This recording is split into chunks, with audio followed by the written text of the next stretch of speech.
Merhaba sevgili izleyenler, Kıbrıs'ın Sesi TV 2020 ekranlarında Gündem Özel programında Diyalog Medya Genel Yayın Yönetmenimiz Sayın Reşat Akar'la beraberiz. Evet, haftanın sonlarına doğru yaklaşıyoruz. Meclis Genel Kurulu toplandı bugün. Güncel konuşmalar vardı.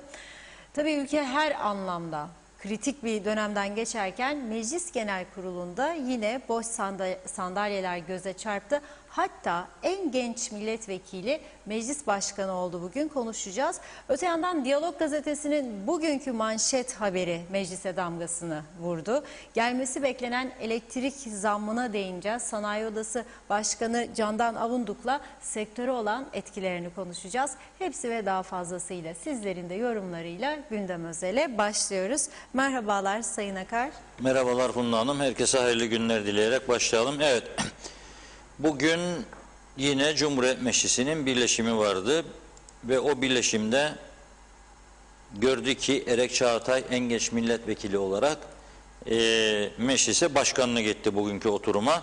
Bu da önemli bir gündem maddesi oldu. Hatta bazı milletvekilleri kendisine orada şakalar yaptılar. En yaşlılar dururken en gençler mi gelir diye. Fakat mecliste dikkatimizi çeken neydi bugün yine? Ekranlarda da gördüğümüz gibi salonun boş olması. Yani bir kişi çıkıyor, konuşuyor ve 3 kişi, 4 kişi de dinliyor. Diğerleri yok. Bu ne anlama geliyor? Bunu herkes tabii ne anlama geldiğini tahmin etmek zor değildir ama lütfen düşüncelerimizi yazalım ve onlara sesimizi duyuralım. Beyler, siz bizim temsilcimiz olarak orada bulunuyorsunuz. Normalde milletin vekilisiniz ama milletin vekili olarak oraya gittiğinizde siz kendi kendinize de saygı duymuyorsunuz. Bir kişi konuşurken salonu boşaltıyorsunuz. 3 kişi, 4 kişi kalıyor. Sonra o iniyor, başka bir partiden biri çıkıyor konuşmaya. O konuşmaya başladığı zaman bu defa ondan önce konuşan da salonu terk ediyor. Yani demek istiyor ki ben yapacağımı yaptım. Nasıl olsa devletin televizyonu da orada benim sözlerimi veriyor ekranlara ve benim taraftarlarım da dinliyor ki onların istediği konuyu gündeme getirdim. Dolayısıyla görevim bitmiştir. Burada çıkayım dışarı diyor. Halbuki bu meclisin çok yapacağı çok iş var. Bir defa bugüne kadar başaramadığımız yolsuzluk dosyalarında bir adım atması lazım. Bazı konuları yeniden sil baştan ele alıp ilerletmesi ve savcılığı hareketlendirmesi lazım. Ama yok böyle bir şey mecliste. Bazı yasalar tamamen geçersiz oldu yahut da etkisini ve yetkisini yitirmiştir. O yasaları güncelleyelim ve bu ülkenin önünü açalım. Öyle bir tartışma da yok. Güncel konularda herkes bir şey söyler. Bazıları kendi bölgesinin ufacık normalde meclise gelmemesi gereken sorunlarını orada gündeme getiriyor. Ve ondan sonra haftanın 2 günü böyle gidiyor. Bir ayda 8 toplantı eğer toplanabilirse meclis bu şekilde geçiyor günler. Siz bunu bize görevimizi yapıyoruz diye anlatamazsınız elbette, değil mi? Bugün bir avukat arkadaşımızla konuştum ben, genç bir avukat arkadaşımızla. Dedim ki ya bu ülke çok büyük bir krizden geçiyor. Çok ciddi sıkıntılar var. İnsanlar işsiz kaldı. Para alamıyor. Mesela bankadan borçlanmış adam zamanında ama bir taraftan da faizler yükseliyor. Hem zaten adam işsiz olmuş, normal eski faizleri ödeyecek durumda değil. Borçlandığı zaman Türk parası faizi %13, 12 mesela. Sonra faizler olmuş %16, 18, 20. Banka bunu değiştirme hakkı var mı? Mevcut yasaya göre vardır diyor. Peki bu insanların yaşadığı sıkıntıları kim çözecek? Yani meclisin buna bir çare bulması gerekmez mi? Evet, gerekir diyor. Nasıl gerekir? Yasada düzenleme yapması lazım. Eğer ben borçlandığım zaman senin bana uyguladığın faiz %15 ise borcumun sonuna kadar bu %15'i bırakması lazım ki borçlanan adam bir şekilde onu ödeyebilsin. Çünkü hesabını ona göre yapmıştır. Ama bugün faiz %12, 3 ay sonra, 6 ay sonra 15, 1-6 ay sonra 20, 22, 24, bu adam bunu ödeyemez duruma gelir. Ne yapmak lazım? Meclis bunda faiz yasasını çıkarması lazım. Veya varsa da geçerliliğini yitirmişse onu düzeltmesi lazım. Bir başka icra yasası. Avukatlar çok şikayet ediyor bundan. Adamın parası var diyor, ödemiyor ısrarla. Ben buna diyor icra kararı alıyorum mahkemeden. Fakat uygulatamıyorum çünkü icra memuru yok zaten diyor. 6 tane memurla bu işi yürütmeye çalışıyorlar diyor ve yapamıyorlar. Bunun gibi ciddi sıkıntıları var ülkenin. Daha önce buradan bahsetmiştim. Apartman yasası yok. Daha önce bahsetmiştim, kanalizasyon bağlantısını mecbur hale getiren bir yasa yok.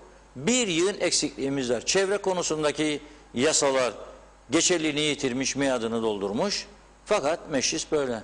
Bakınız bir yerde Gülşah Hanım konuşuyor. Gülşah Samver Hanım. Sesinden verelim Gülşah Hanım'ı biraz.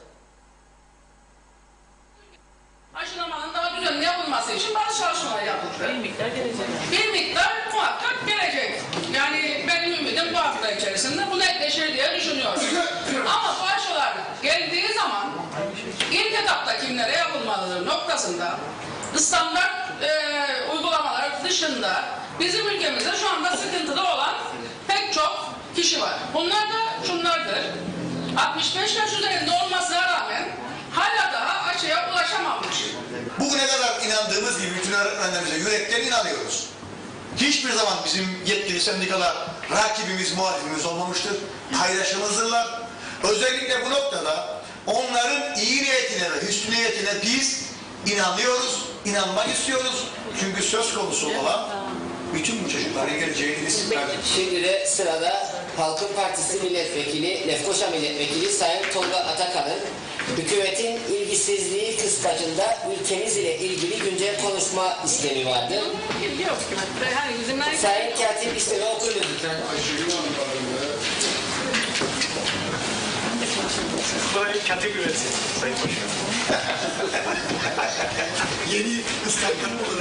Arkadaş, hata varsa düzeltsinler, ona göre getirsinler. Benim önümdeki sayfamda Sayın Ayşegül Baykars vardır. Binayla girdiyseniz çok hep kürsüye vakitleri verelim. Tamam ben söyleyeceğim Sayın Tolga Atakan. Rahat ol. Rahat ol. Mesafay var, sağ Atakan. Cumhuriyet Meclisi Başkanlığı Lefkoşa. Bakan itiraz eder Sayın Atakan ne diyelim? Ayşegül Hanım'ın itiraz etme hakkı vardır bu sıraya göre. Cumhuriyet Meclisi Başkanlığı Lefkoşa. Cumhuriyet Meclisi'nin 25 Mart 2021 tarihli 38. birleşiminde hükümetin ilgisizliği kıskacında ülkemiz ile ilgili güncel konuşma yapmak istiyorum. İç tüzüğün 63. maddesi uyarınca gereğini saygılarımla arzularım. Tolga Atakan, HP Lefkoşa Milletvekili. Buyurun Sayın Atakan. Teşekkür ederim. Ben teşekkür ederim. Sayın Başkan, değerli milletvekilleri, aslında tarihi bir perşembe ve denetim günü yaşıyoruz. Daha önce hiç bakan veya bir bakana konuşma yaptığımız bu kürsülerde bugün 2 bakan var. Şanslı gün. Son derece şanslı. Hatta Sayın Çavuşoğlu da belki dışarıdaki temaslarını bitirir gelirse konuşmamın ilerleyen vakitlerinde 3 bakana hitap etmeye şansını da yakalamış olacak.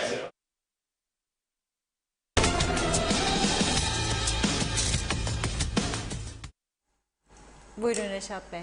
Evet, ne diyor? Eski bakan da diyor ki önemli konuları konuşuyoruz diyor. Bugün 2 tane bakan var sadece diyor. Eski bakan bunu diyor. Bir konuyu eleştiriyorlar. 2 bakan var diyor sadece diyor burada. Ama ben dikkat ettim. Mesela Gülşah Hanım'la konuşurken partisinin yarı milletvekilleri yoktu salonda. 2 tanesi vardı. O 2 taneden bir tanesi de başka bir bugünkü bakanla sohbet ediyordu salonda. Genel anlamda meclis gerçekten bu hareketleriyle üzüntü vericidir. Bunun bu şekilde devam etmesi hem meclisin inandırıcılığına hem milletvekillerinin inandırıcılığına zarar verir. Siyasete olan güvensizliği daha da artırır. Haftada 2 gün yerine 1 gün toplansınlar ama herkes salonda otursun. Konuşma sayısını kısıtlasınlar ve gündeme önemli konuları getirsinler. Nedir gündeme gelmesi gereken konular? Mesela bu ülkede asayiş olayları gittikçe artıyor. Şiddet, tecavüz ve hepsinden fazlası uyuşturucu. Bunlara karşı daha etkin bir polis gücü oluşturmalıyız. Polis daha çok denetlemeli, daha hızlı sonuca ulaşmalı. Ama sayısı yetersiz. Peki ne olacak bu iş? Siz seçim zamanı geldiğinde ihtiyaç olmayan dairelere, bakanlıklara ve devlete bağlı kurumlara istihdamlar yapıyorsunuz. Fakat çok ihtiyacımız olduğu halde polis sayısını artırmıyorsunuz. Hastaneler yetersiz, doktor sayısı yetersiz, çalışan sayısı, hemşire sayısı yetersiz. Oralara istihdam yapmıyorsunuz ama bu taraftan ihtiyaç olmayan yerlere istihdam yapıyorsunuz. Peki o zaman meclis oturup bunlara son verecek bazı önlemler alması lazım. Nedir? Yasa değişiklikleri yapacak ve bazı kısıtlayıcı tedbirler getirecek. Bütün partiler buna katılmak zorunda olacak. Katılmayanı ne yapacaksınız? İşte o an onu teşhir edeceksiniz. Diyeceksiniz ki ülkenin düzelmesi için öngörülen bu yasa tasarısına falan parti, falan milletvekilleri karşı çıkıyor, destek vermiyor. Bunu deşifre etmek zorundayız artık. Bu şekilde boş salonlara konuşmakla gerçekten halkın siyasete olan güveni daha da aşağılara iniyor. Ve üzücü bir durum, bu ülkede artık gerçekten geçmişte siyaset yapanlar bile yazıklar olsun deme noktasına geldi. Bu ürkütücü bir durum. Biz demokrasimizin yaşamasını istiyoruz. Demokrasinin gereği olan siyasi partilerimizin doğru dürüst icraat yapmasını istiyoruz. Parlamentomuzun ve Bakanlar Kurulu'nun doğru dürüst çalışmasını ve iş üretmesini, icraat yapmasını istiyoruz. Ama bu şekilde değil. Düşünün siz bir bakanla çok önemli bir konuda ulaşmak istiyorsunuz. Vaktim yoktur diyor vatandaşlara yahut da önemli bir kurum yetkilisine vaktim yok kusura bakmayın diyor. Çok meşgulüm diyor. Toplantıdayım diyor. Mesaj atıyor. Telefona cevap vermediği halde ne yapıyor? Sonra gelip burada 2 gün oturuyor mecliste bir salonda bir dışarıda, bir salonda bir dışarıda vakit öldürüyor. Ama bu taraftan hayati konular var konuşulması gereken. Hayır ona vaktim yok diyor. Yardım alma ihtiyacı da hissetmiyor. Yani bir insan her konuda uzman olamaz. Bir insan her konuyu en iyi bilen insan olamaz. Tesadüfen bir bakanlığa getirilen insanlar hele görüyoruz yani. Geliyor, tesadüfen geliyor oraya. Onlar da biliyor. Ve bu görevin bilmediği, tecrübesinin olmadığı konusunda kendisi de emin. Buna rağmen yardım, destek alma gibi bir ihtiyaç hissetmiyor. 2 gün haftada 2 gün mecliste burada ya dışarıda ya içeride salonda boşu boşuna zaman geçiyor. Ama ondan sonra da ne oluyor? Ondan sonra işte halkımızın parlamentoya olan güveni giderek dibe vuruyor. Vurmuş durumdadır aslında. O nedenle geçen gün sormuştuk. Bu şekilde devam etmeli mi? Yoksa sistem değişikliğine mi gidilmeli? Ne yapılması lazım diye sorduğumuzda onun için bazı vatandaşlarımız hiçbir şekilde düzelmez, değişmez, etmez şeklinde görüşler belirtti. Haksız da değil bu insanlar. Yani artık güven bir defa sarsıldı mı ondan sonra bunun yeniden kazanılması kolay bir iş değildir. Bu konuda bizlerin görevi uyarılarımızı uygun bir dille şu ana kadar yaptığımız gibi her zamanki gibi onlara aktarmaktır. Sizlerden de beklentimiz görüş ve düşünceleri yazarak onlara yardımcı olmaktır. Küfür yok ama iyi bir lisanla nasıl karşıladığımızı bu meclisin bu durumunu onlara anlatmamız lazım. Meclis çok önemli bir demokrasinin gereğidir. Meclis toplantıları bizim ülkemizin, bütün dünyanın aslında en önemli organıdır meclis. Mecliste oturup bir ülkenin geleceğini tayin edecek kararlar alabilirsiniz, yasalar çıkarabilirsiniz. O yüzden mesela Kuzey Kıbrıs Türk Cumhuriyeti'nin ilanını önce meclis onayladı. Meclis onaylamasaydı anayasa değişikliğine gidilemezdi, anayasa oylamasına gidilemezdi. Meclisin görevi ve sorumlulukları son derece önemlidir. Yasaların güncellenmesi açısından meclisin çalışmasına ihtiyacımız var. Bakınız bugün bahsettiğim gibi en önemli sorunlarımızdan bir tanesi nedir? Çevre kirliliğidir. Ama çevre kirliliği ile ilgili ülkeyi kirletenlerle ilgili ciddi bir yasa geçirilmiyor. Cezalar güncellenmiyor, artırılmıyor. Caydırıcı bir nitelik kazanmıyor. O yüzden onlara buradan sesleniyoruz. Lütfen bu uygulamaları şu ana kadar olan tavrı değiştiriniz. Bu şekilde olmaz. Demokrasimize çok büyük zararlar veriyorsunuz bu şekilde yapmakla. Konuşmaları sınırlandırın ve otur bütün partilerin destek vereceği, ülkeyi düzlüğe çıkaracak yasaları bir an önce geçirip uygulamaya koyalım.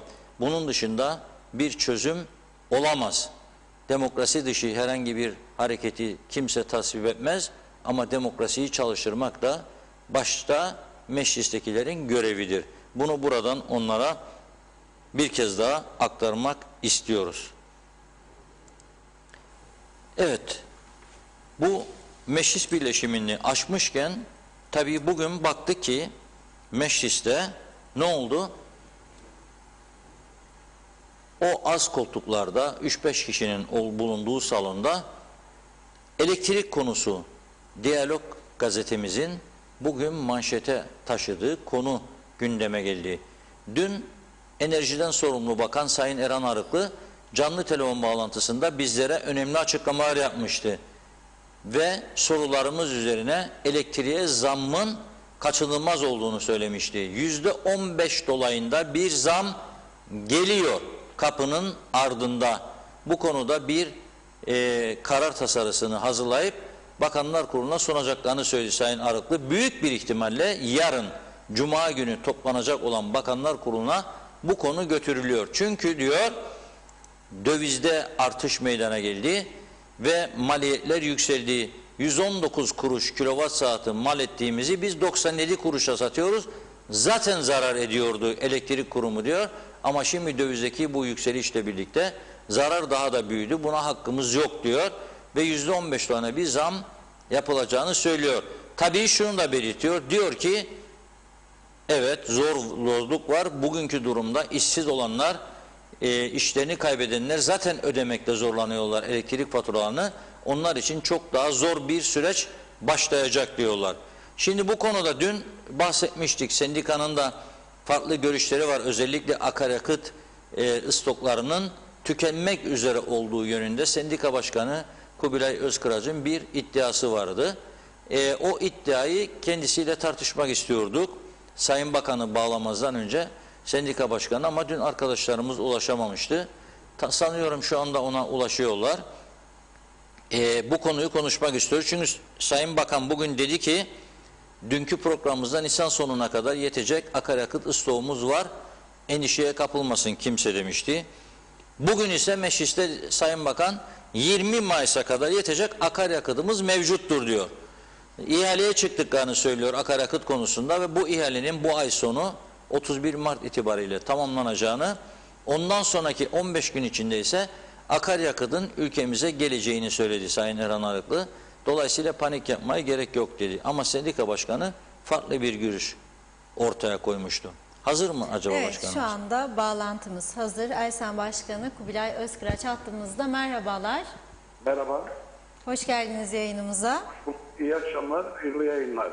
Evet, Kubilay Bey selamlar. Reşat abi merhaba. Ne var ne yok, iyi misiniz? İyiyiz, izliyoruz. Memleket gibi. Evet. Biraz önce sizi dinledim. Siyasetin ne hallere geldiğini görüyoruz.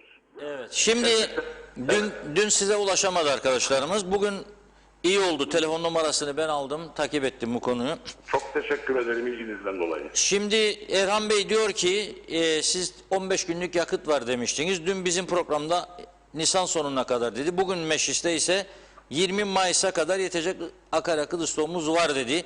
Önce bu konudan başlayalım. Sizin verileriniz nereden kaynaklanıyor ki 15 gün dediniz? Bir ondan başlayalım. Şimdi şunu söyleyeyim Reşat abi. Benim verilerim Kıbrıs Türk Elektrik Kurumu Genel Müdürlüğü'nün ne bağlı Teknolojik Elektrik Santralı'ndandır. Verilerim budur. Nisan ayı içerisinde 15.000 ton yakıtımız vardır. 2.000 tonunu kullanmıyoruz. Biliyorsunuz dipte kalıyor. Yani 13.000 ton civarlarında bir yakıtımız var. Günde 2000 ton kullanılıyor. Hayır. İşte 2000 tonu kullanmıyoruz. 2000'i kullandık, 13 kaldı. Dibinde. Evet. Hayır, dibinde kalan 2000 ton olur. Biliyorsunuz bu işleri. Evet. Dipten çekmek jeneratörlere, santrallere büyük zarar veriyor. Yani şunu değil mi söylersek 13-14 bin ton yakıtımız mevcut. Bu da 15 gün mü gidiyor? 15-20 gün arası.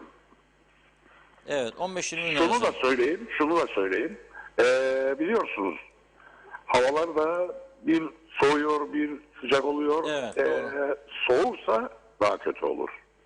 Biliyorsunuz. Evet, doğru. Peki şunu söyleyeyim. Sayın Bakan diyor ki işte bu akaryakıt alımında çok büyük zararlarımız vardı diyor. Kalitesiz yakıt gelmişti.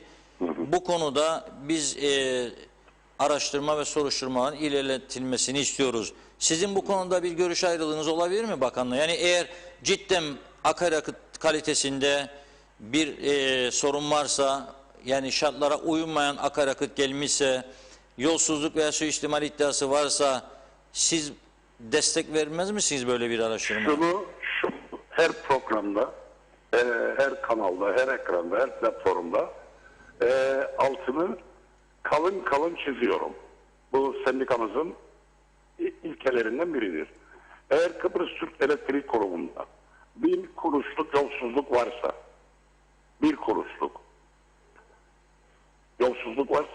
sendika bu yolsuzluğun ortaya çıkarılması için ciddi bir şekilde bakanlığın yanında duracaktır. Ancak yolsuzlukla mücadele ciddiyet ister, samimiyet ister, dürüstlük ister. Ben şunu söylüyorum Reşat Ali, 2006 yılına kadar Suat Atum Bey'in Enerji Bakanı olduğu dönemde Tipik diye bir şirket var Türkiye'de. Evet. Ondan aldığımız yakıt nedeniyle santrallarımız büyük arızalar yapmıştır. Artı çok büyük paralar karşılığında alınmıştır. Yani kurumun zararına. Yani 5 liraysa 8 lira aldık. 8 liraysa 11 lira aldık. Anlatabildim. Bugün şunu söylüyorum ben. Eğer Erhan Arıklı Kıptek'te yolsuzluk varsa her programda çağrı yapıyorum. Bu yolsuzluk mücadelesi Merkezi İhale Komisyonu'ndan başlamalıdır. Ve şunu da diyorum ben. Bu ülkede yürekli savcılar var. Merkezi İhale Komisyonu'ndan karar orada veriliyor. Evet. Şunu ısrar ediyorum. Tüm toplum bunu iyi algılasın. Biz Erhan Arıklı'nın yolsuzlukla mücadele ettiğine inanmıyoruz. Neden? Bugün mecliste kıymetli milletvekili Salahi Şahiner'in belgelere dayanarak deniz hukukunu inceleyerek yapmış olduğu bir açıklama var. Benim de deniz hukukuyla ilgili amatörce çalıştığım bir arkadaşım var. Benim de ondan aldığım bilgiler var. 100 milyon dolarlık bir ihaleye çıkılıyor. Aynen Salahi Bey'in meclisteki tutanaklara da düşen söylemlerini size okuyorum. Hangi standartlarda yakıtın, hangi rafineride yapıldığı, hangi gemiyle taşınması gibi unsurları içeren belgelerin ihalede istenmediğini açıklamıştır Şahiner. baklavacı, börekçi bu ihaleye girmesin diye belgeleri şartnameden kaldırdı Erhanetli. İhaleyi kimlerin teklif ettiğini de Arıklı'ya sormuştur Şahiner. Ve bu olay diyor sevgili milletvekili dudak ucuklatan bir noktaya geliyor.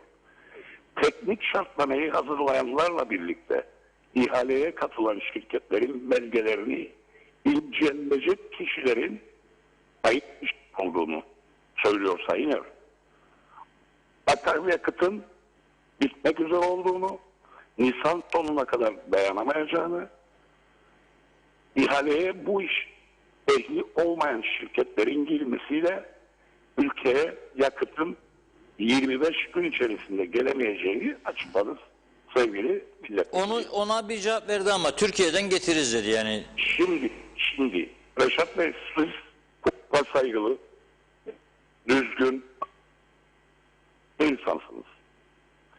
Uluslararası ihaleye çıkmadan, hukukun önünde şeffaf bir şekilde bir ihale yapılmadan Türkiye'den ben yakıt getireceğim. Nasıl getireceksin? Hangi gemiyle? Kim getirecek? Nasıl olacak bu iş? Nasıl olacak bu iş? Yani bize açıklasınlar. Full oil fiyatları yükseldi. Reşat abi. Evet. Bu seninle kurum neredeyse 4 milyon dolar zarar etti. Bu ihalenin beriyle. Ben kimsenin avukatlığını yapmıyorum. Ben toplumun mağdur olmaması için, bu ülke insanların pahalı elektrik almaması için mücadele eden bir örgütün başkanıyım. Evet. Sayıştay raporlarında geçmişte 2016'ya kadar getirilen tipik tarafından yakıt nedeniyle 60-70 milyon dolar bu kurum zarar etmiştir. Evet. Peki şunu sorayım. Şimdi bu bir de zam beklentisi var elektriğe. Siz bunu nasıl karşılıyorsunuz? Bak şunu söylüyorum ben. Tahsilat yapamayan bir kurum zam yapsa ne olacak? Her gece zam yapsa ne olacak? Tahsilatta Şunu zorlanıyor söylüyorum. yani şu anda. Neden zorlanıyor? Onu da açıklayayım Reşat abi. Bilginiz olsun. Kıbrıs Türk Elektrik Kurumu'nun bu ülkede hizmet veren belediyelerden 400-500 milyon alacağı var. Bu kurumun kayıtlarında mevcuttur. Şu anda Kıbrıs Türk Elektrik Kurumu teşviklerden ve savunmanın harcadığı elektrikten dolayı Maliye Bakanlığı'ndan 115 milyon TL alacağı var. Düşünün, Reşat Akar'ın bir fabrikası var. Bir şey üretiyor, satıyor. O ürettiği malın satıyor. Geriye yerine koymazsa ne olacak? Parasını almazsa ne olacak? Atacak. Evet. Ama Ben siz ilginç bir laf söyledin. Şimdi belediyelerden 400-500 milyon alacak var diyor. Bu korkunç bir rakam. Kayıtlarda ben isterseniz pazartesi size hepsini göndereyim. Kurumun resmi kayıtları. Çok memnun olurum ve burada Bizzat ben size geleceğim. Bütün belgelerimle geleceğim. Ve şunu söylüyorum. Kurumun yönetim kurulu başkanının söylediği bir şey var. 900 milyon alacağı var ama 600 milyon tahsil edilebilir. Ben diyorum ki hadi 650 milyon tahsil edin devletten, kurumlardan, bilmem nereden. Vatandaş borcunu ödüyor. Yoksul, asgari ücretli memur, gazeteci borcunu ödüyor. Ödemeyen kim? Belediyeler ve devlet. Ve geliyorum. Bu ülkede en büyük vurgun nerede yapılıyor biliyor musunuz? Aksa denen bir şirket var. Alım garantili bu topluma yapılan en büyük ihanettir, vurulan en büyük darbedir. Alım garantili elektrik satıyor bize. Her ay bu toplum Aksa'ya 65 milyon TL ödüyor. Her ay. Bu elektriği satsa da satmasa da. Devam ediyorum. Kira bedeli olarak Aksa'ya 26 milyon dolar yıllık ödeme yapıyoruz. Ve devam ediyorum. Aksa'nın yakıt parasında Kıptek ödüyor. Evet. Anlatabildim mi vurgunu? Evet, bu tartışmaya değer bir konudur. Tamam, Daha önce de... şunu söylüyorum. Erhan Arıklı eğer vurgunların üstüne gelecekse gelsin buyursun. Önce başlayalım Aksa'dan, Yakıt'tan hepsini beraber bitirelim. Ancak Sayın Arıklı dün Aksa'nın yönetim kurulu başkanı Cemil Kazancı ile görüşmüştür. Bildiğim kadarıyla bakanlıkla olmuştur bu görüşme. Erhan Arıklı Aksa'nın yönetim kurulu başkanıyla neyi görüşmüştür? 2022'de Aksa'nın o mevcut sözleşmesinin 2030'a kadar yenilenmesi için pazarlık yapıyor Erhan Arıklı. Biz de diyoruz ki Erhan Arıklı elin masada güçlü olmak için yatırıma ihtiyacı var bu kurum, yatırıma. Enerji öyle bir sektördür ki her gün yatırım yapman gerekir. Reşat abi her gün yatırım yapman gerekir. Şimdi ben şunu söylüyorum Erhan Arıklı'ya. Gerçekten bu yolsuzlukla mücadele edecekse gelsin birlikte. Nerede bir kuruşluk yolsuzluk varsa, nerede bir kuruşluk hırsızlık varsa, nerede bir yanlışlık varsa, nerede bir usulsüzlük varsa ona en büyük desteği Kıbrıs Türk Elektrik Kurumu çalışanları sendikası verecektir. Ancak 3 tane mühendisin görev yerlerinin değiştirilmesi çalışanlara yapılan bir hakarettir. Evet. Şimdi şunu söyleyeyim. Bu Erhan Bey başka söylüyor, siz başka söylüyorsunuz. Farklı görüşler var. Ama şunun altını çiziyorsunuz. Diyorsunuz ki yolsuzlukla ilgili başlatılacak soruşturmalara destek vereceğiz diyorsunuz. Öyle mi? Kesinlikle. Kuşkunuz var mı? Bu önemli bir sendika. gelişme. Bir de Erhan Bey'e ben de söyleyeceğim. Bir gün bir program düzenleyelim. Kendisi de uygun görürse sizinle birlikte. Şimdi Erhan Bey'in ruh hali iyi olduğu bir dönemde bunu yapalım. Çünkü sabah Çiğdem Hanım'ın programında Elsen Genel Başkanı utanmadan dedi. Utanmadan. Ben üslubumu bozmadan Erhan Arıklı Bey'e şunu söylüyorum. Olabilir kurultayınız var. Gergin olabilirsiniz. Memlekette Ekonomi Enerji Bakanı olabilirsiniz. Gerginsiniz, sıkıntısınızsınız. Ama ekranlarda sen bir örgütün başkanına bırak örgütün başkanı beni iyi tanıyor. Sürekli kardeşim diye hitap ediyor. Evet, Bunları söyleyen... sizin için iyi konuşuyor. Ben de öyle. İyi konuştuğunu diyorum yani. Ama bazen geriliyor Erhan Bey. Belki uykusuz, belki gergindir anlıyorum. Ben tekrar altını çizerek söylüyorum. Bütün memleket duysun. Bu ülkede, bu topluma en büyük kazık vurgun Aksa kazığıdır. Evet. Bunları işte ben de diyorum bir gün yatıralım. Herkes... Tamam, ben hazırım. Tamam. Şunu da söylüyorum. Çok acil. 13-14 bin ton yakıtımız kalmıştır.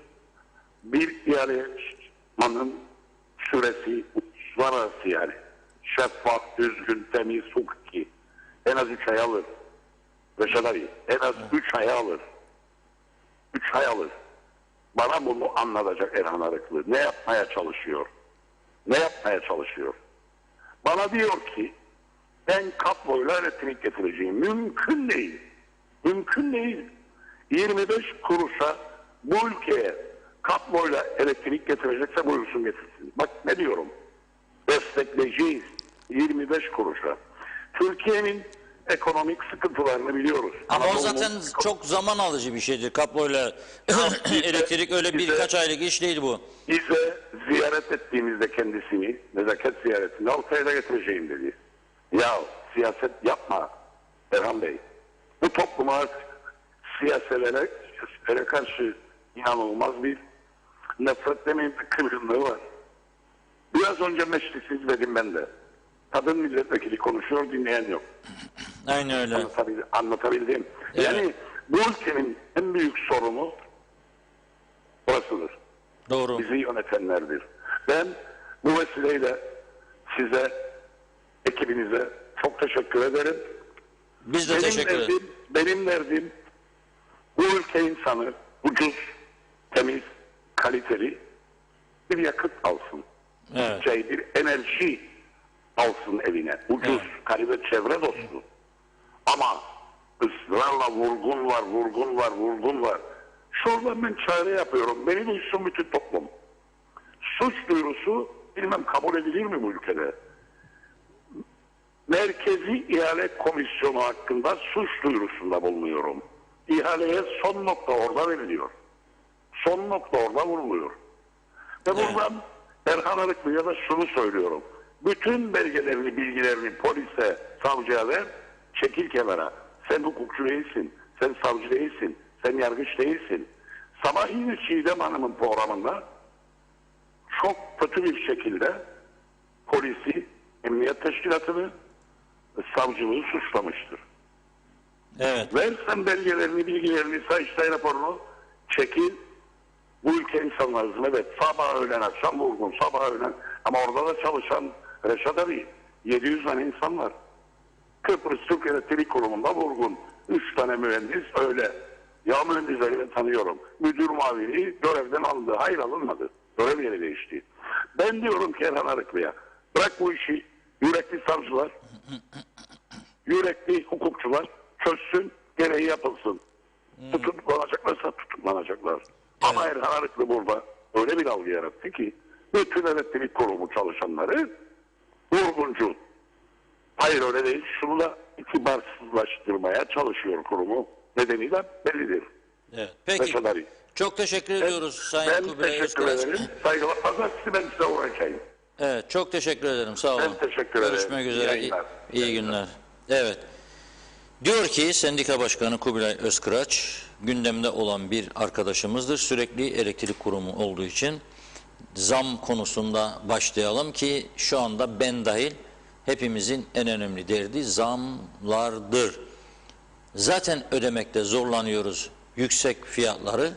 Bir de %15 zam gelirse şu an evine ekmek götüremez durumda olan bu insanlar, birçok insanımız böyledir. Bu zammın altından nasıl kalkacak? Birçok evde, fakir fukara evinde hava güneşi değilse, bulutlu, kapalı, yağmur varsa, soğuk varsa, bir banyo yapacaksa, duşa girecekse elektrikli ısınmayla ancak yapabiliyor. Basacak, saatlerce açık kalacak, ısınacak. Belki bir ya iki kişi acele duş yapacak. Bu büyük para yazıyor. Sayaç dönüyor, zehir gibi. Bir sobası var, küçük yaşlıdır. Oturduğu odaya koyacak televizyon seyrederken 2 çubuk var üzerinde. Elektrikli ise sayaç zehir gibi dönüyor. Onun için çok ciddi etkileri olacağı inancındayım bunun. İyice düşünmek lazım. Zaten az sonra da mesajları bir miktar Funda Hanım okusun. Sanayi Odası Başkanı Sayın Canan Avunduk'la bağlantı kuracağız. Bu zam nasıl etkileyecek ülke ekonomisini, onu az sonra konuşacağız. Buyurun Funda Hanım. Evet, hızlıca okumaya başlayayım. Öncelikle çok teşekkür ediyoruz daha program başlamadan yolladığınız güzel mesajlarınız için. Niyazi Veli, vekillerimiz haklı, böyle maaş olmaz, arttırmaları gerekir, aç kaldı vekiller demiş. Varnavas Panter, iyi yayınlar. 6 Nisan'da misafirimiz var ve ev karantinası mı, otel mi, net bir şey yok ve niye 4.000 lira ödeyelim? 700 lira ev karantinası varken Sayın Bakan Nisan başı demişti ama hiç kimseden net cevap yok demiş.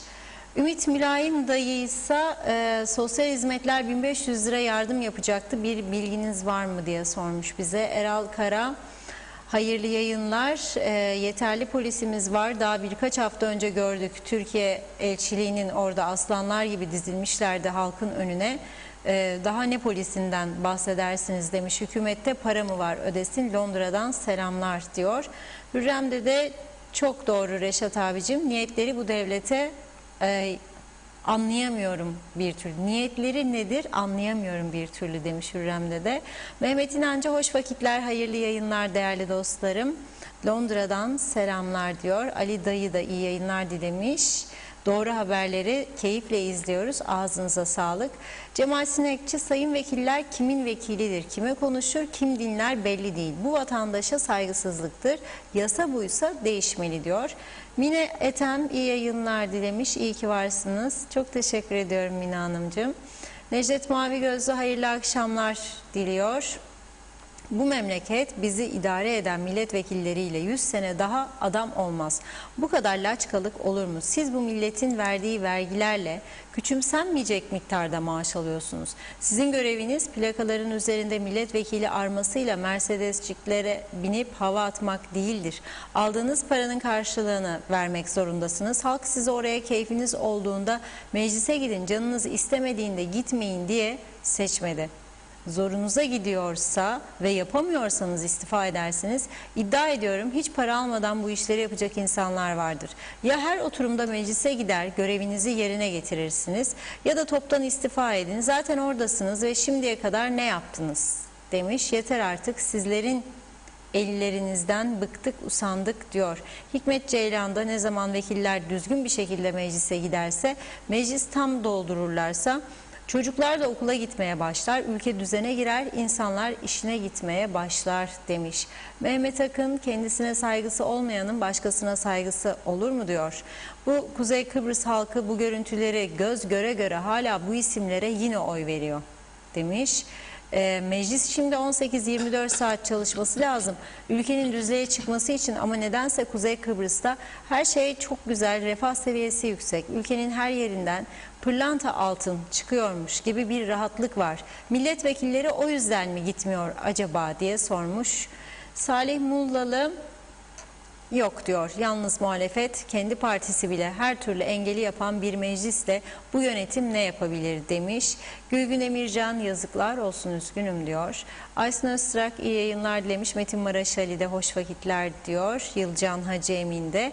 Mehmet İnancı Karaman'ın koyunu sonra çıkar oyunu. İhalelere nifak sokanlar, haksız kazanç elde edenler, yolsuzluk yapanların tümü de yargılıya taşınmalı demiş. Emre Adaklı iyi yayınlar diliyor. Kemal Gözay da.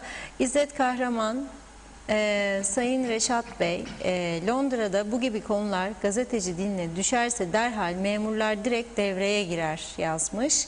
Cihan Köroğlu, şimdi bu elektriğe gelecek olan zam hiç hoş olmadı. Zaten markete bile giderken elimizde tapuyla gitmemiz lazım. Hiçbir yetkili bu pahalılığın önüne geçemedi. Eğer bu elektrik zammının da önüne geçilmezse hepimiz kambur bir şekilde yürüyeceğiz. Çünkü kaldıramayız diyor. Ömer Bozkara vezirler, Kubilay Başkan herkes her şeye tek taraftan değil iki taraftan dinleyelim demiş, destek belirtmiş. Salih Muldalı bölgesel yönetimlere daha fazla otoriteyle her bölge kendi işinde daha faydalı ve kontrollü olabilir diyor Salih Bey. Şerife Turgay Derya iyi yayınlar diliyor. Vedat Madencioğlu, Sayın Arıklı ve Sayın Özkıraç televizyonda ayrı ayrı iddialarda bulunup farklı iddialarda bulunmaktadırlar. Amaç halk içinse ikisi birden neden TV'ye çıkıp karşılıklı tartışmıyorlar? Tabii amaç halk içinse saygılar demiş Vedat Bey. Kendisine de ilettik Kubilay Bey'e. Kazım Sakinoğlu, birçok yerel yönetim su motorlarının elektrik faturalarını ödemezken suyla ilgili tahsilatlarını yapıyor. Alım garantili özel üretici Aksa'dan bahsetmeyen yöneticiler gerçekçi değildir demiş. Aksa'nın üretim satış maliyeti Kıptek'ten fazladır diyor. Hüseyin Koltan, kolay gelsin. Meclis toplantısında bir sürü yasa var ama meclis toplantısında her zaman aynı tartışmalar var. Reşat Bey size çok teşekkür ederim demiş. Kemal Gözay iyi akşamlar diliyor. Kolalambi yakacağız elektrikler zamlanırsa demiş yakında.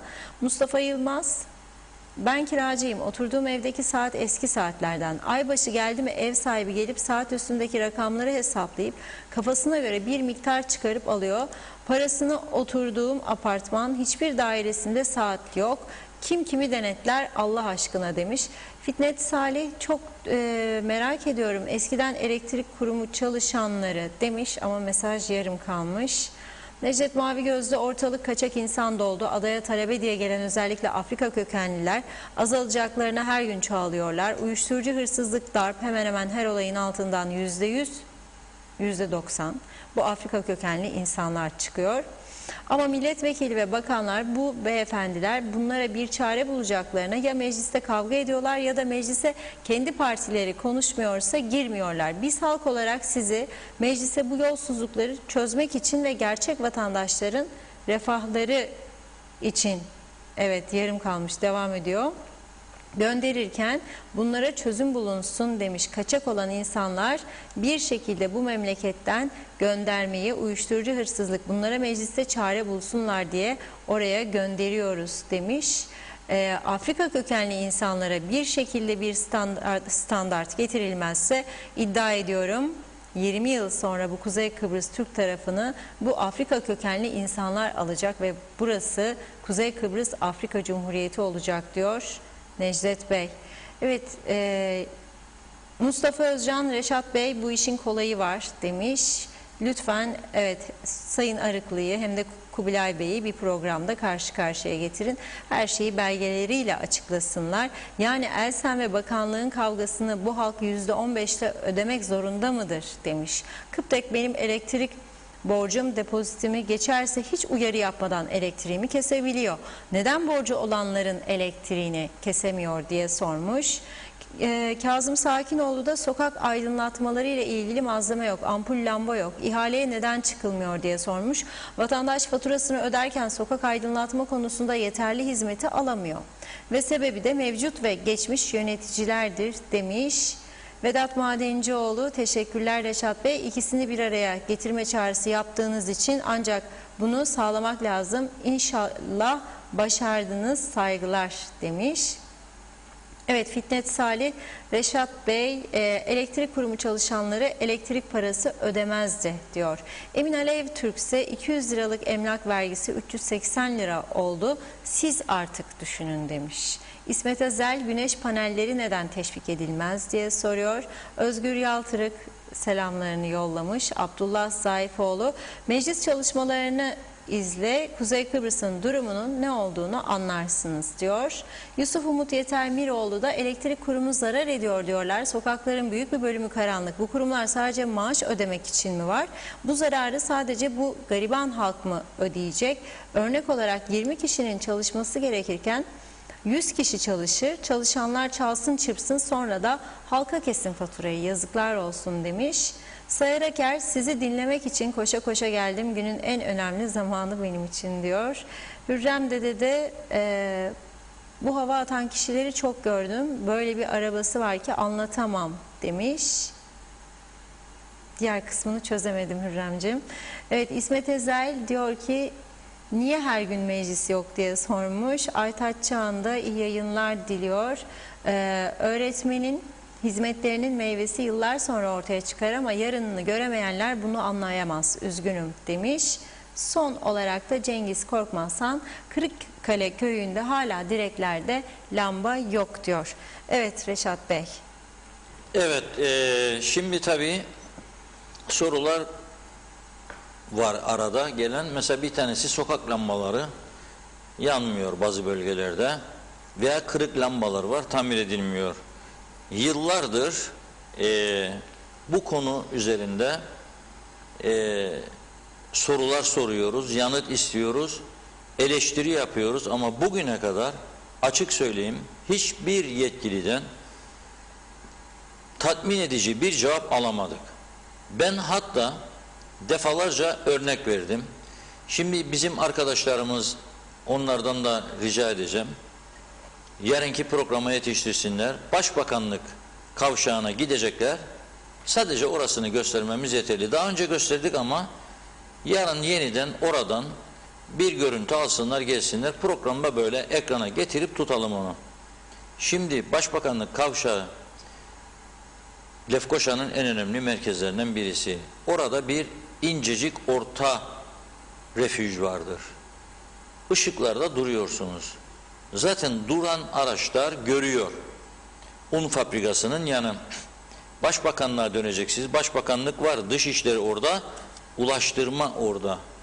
3 tane önemli bakanlık. Biraz ileride de solda Sağlık Bakanlığı var. Şimdi orta refüjdeki incecik dediğim gibi bir orta refüj var. Yani ne kadar genişlik? Belki 40 santim, 50 santim bile değil. Üzerinde direk var. Oralarda kaza olur. Arabanın birisi vurur, direğin birisi devrilir, kırılır. Sonra direk oradan kaldırılır, kablolar açıkta kalır. O kablolara birisi gider, elektrik kurumu büyük bir ihtimalle bir bantla sarar kabloları ve bırakır orada kalır. Şimdi o direğin yenisini dikmek elektrik kurumuna mı aittir? Lefkoşa Belediye, mesela Lefkoşa'da olduğu için burayı söylüyorum. Belediyelere mi aittir? Karayollarına mı aittir? Ya hangisine aitse bir tanesi o direği dikmesi lazım oraya. Bu konuda bile bir farklılık vardır. Geçmiş yıllarda herkes topu birbirinin üstüne atıyordu. Diyordu ki işte sokak lambaları şuna aittir. Bu burası ait ama belediye sınırları olursa belediyenindir. Yok benim değildir, senindir. O paraları siz topluyorsunuz, biz toplamıyoruz. Ya bir sahip çıksın. Bir elektrik direği devriliyor ve orada 3 tane kırık direk vardır. Üçünün de kabloları açıkladır ve başbakan geçmektedir oradan ve bakanlar arabalarıyla. Diğer bakanlar da geçmektedir bakanlar kurulu toplantısı için. Hiçbiri de görmüyor mu bunu?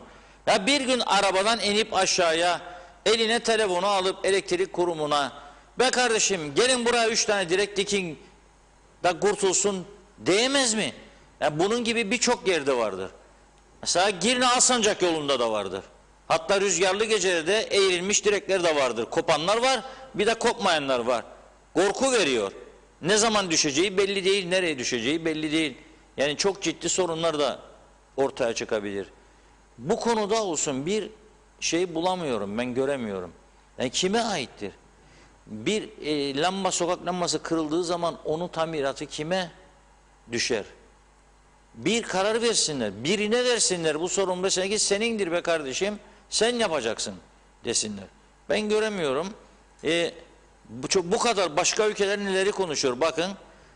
Gelişmiş mutasyonlara karşı aşı yenilenmesi, HIV virüslerine karşı da aşının etkili olup olmayacağı, şurası burası falan filan insanlar bunu konuşuyor. Biz burada 2-3 tane devrilen direğin yapılmamasını konuşuyoruz. Ne kadar üzücü bir durum. Yani bizim nefesimizde de yazık. Korku içinde yaşayan vatandaşımıza da yazık. Mahallesinde elektrik yanmayan bir insan elbette korku içindedir. Ya direkt devrildiyse veya lamba kırıldı da yenisi takılmadıysa korku içindedir. Nasıl? Ya bu kadar suçun işlendiği bir ülkede tabii ki insan aydınlık bir yerde yaşamak ister. O zaman hırsızlar açısından da caydırıcıdır aydınlık olması mahallenin. Bu konuya bir karar versinler. Bilmiyorum. Sorduğum zaman herhangi birisinden doğru dürüst bir cevap alabilmiş değilim. Bu konuyla ilgili şimdi elektrikle başladık. Elektrikle gidiyoruz. Sanayi Odası Başkanımız da herhalde arkadaşlar arıyordu. Bağlandıkları zaman söylesinler. Çünkü son derece önemli bir konudur. Bunu bitirip ikinci konumuza geçelim. Çünkü bu zam geldiği takdirde zaten bakıyorum sanayiciler de çok şikayetçi. İşler iyi değil. Zarar ediyoruz. Eski işler yok. Umutsuzluk var. Bir taraftan da elektrik yükselecek. Elektrik yükselince ne olacak? Maliyetler yükselecek. Pahalılık zaten herkes şikayet ediyor. Tabii bu kimi etkileyecek? Adam kuyudan su çekiyor, bahçesini sulasın, onu da etkileyecek. Tarımcıyı da ağaç ekmiş oraya fidanlarını yetiştiriyor. Narenciyeci rahatsız olacak bundan, ona da tesir edecek. Efendime söyleyeyim, zepse yetiştirenler eğer sulamayı elektrikli motorla yapıyorsa, su motoruyla kuyudan su çekiyorsa onu da etkileyecek. Herkes etkileyecek. Kasap kıyma isteyeceksiniz. Kıyma makinesi çalıştırdığında onu da etkileyecek. Buzluklar çalışıyor, etler kokmasın diye onu da etkileyecek. Marketlerde buzluklar var, çalışıyor.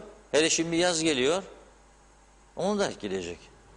Evet, Sanayi Odası Başkanı Sayın Candan Avunduk da hattımızda bu arada. Kendisine hemen merhaba demek istiyorum. Hoş geldiniz yayınımıza.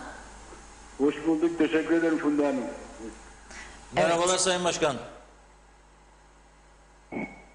Merhabalar Reşat Bey. Teşekkür ederim. İyi yayınlar dilerim. Sağ olun, teşekkür ederiz. Evet, bugün ağırlıklı gündemimiz elektrik konusu. Dün Sayın Eren Arıklı bu programa bağlanmıştı. Bugün de Diyalog Gazetesi'nin manşetinde verdik. Mecliste de konuştu bugün. %15 dolayında bir zam kapıda. Yani yarın büyük bir ihtimalle Bakanlar Kurulu'na önerge götürülüyor. Çünkü diyor ki akaryakıt fiyatları yükseldi, döviz yükseldi, mecburuz kurum zararına üretim yapıyor ve zarar gittikçe büyüyor diyor. Böyle bir artışın gelmesi %15 sanayi sektörünü nasıl etkileyecek? Sizin görüşlerinizi almak istedik. Şimdi Reşat Beyciğim, bu aslında çok da akla yatkın bir açıklama gibi gelmiyor bize ya da bir mazeret olarak gelmiyor bize. Çünkü Brent petrolün fiyatlarına baktığımız zaman geçtiğimiz dönemlerde de pandemi dönemindeki dövizin arttığı, hayli arttığı zamanları da düşündüğümüz zaman sadece akaryakıt fiyatlarından mütevellit maliyetlerimiz arttı, %15 zam yapmamız gerekir demek ya da bunu bir gerekçe olarak göstermek bize çok mantıklı gelmiyor. Öncelikle onu bir belirtmek lazım. Kıptekin öteden beri ve haftalardır, geçenlerde de basın bildirisi de biz de yayınladık. Haftalardır, aylardır söylenen işte Kıptek içerisindeki yolluklar, yolsuzluklar, maliyetlere, faktöre etki eden Kıptek içerisindeki yönetimdeki sıkıntılar, boşluklar, bunların hepsi maliyeti etkileyen unsurlardır.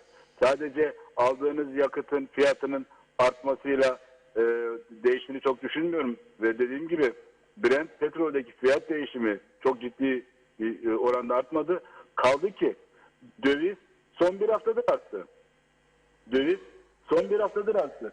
Dolayısıyla hemen işte dövizin artmasıyla fiyatların artacağı anlamına geldiğini düşünmek de çok da akılcı değil.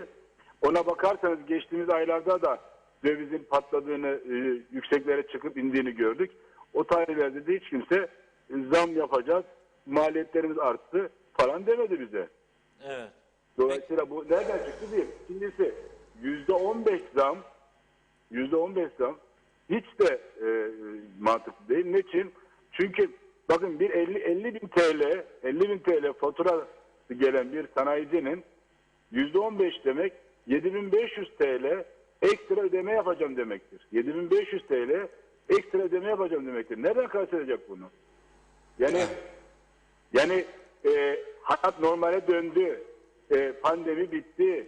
Turistler geldi, öğrenciler geldi, işçilerimiz geldi, çarklarımız dört dörtlük dönüyor da üzerine bir de %15 elektrik maliyeti bindireceğiz ve biz ondan sonra da ayakta kaldık diyeceğiz. Hiç de kabul edilebilir gibi bir şey değil. Maliye Bakanı'na söylüyorum, Enerji ve Ekonomi Bakanı'na da söylüyorum, Sayın Başbakan'a da buradan söylüyorum. Sübvansiye edilmesi gereken birincil derecede giderimiz elektriktir.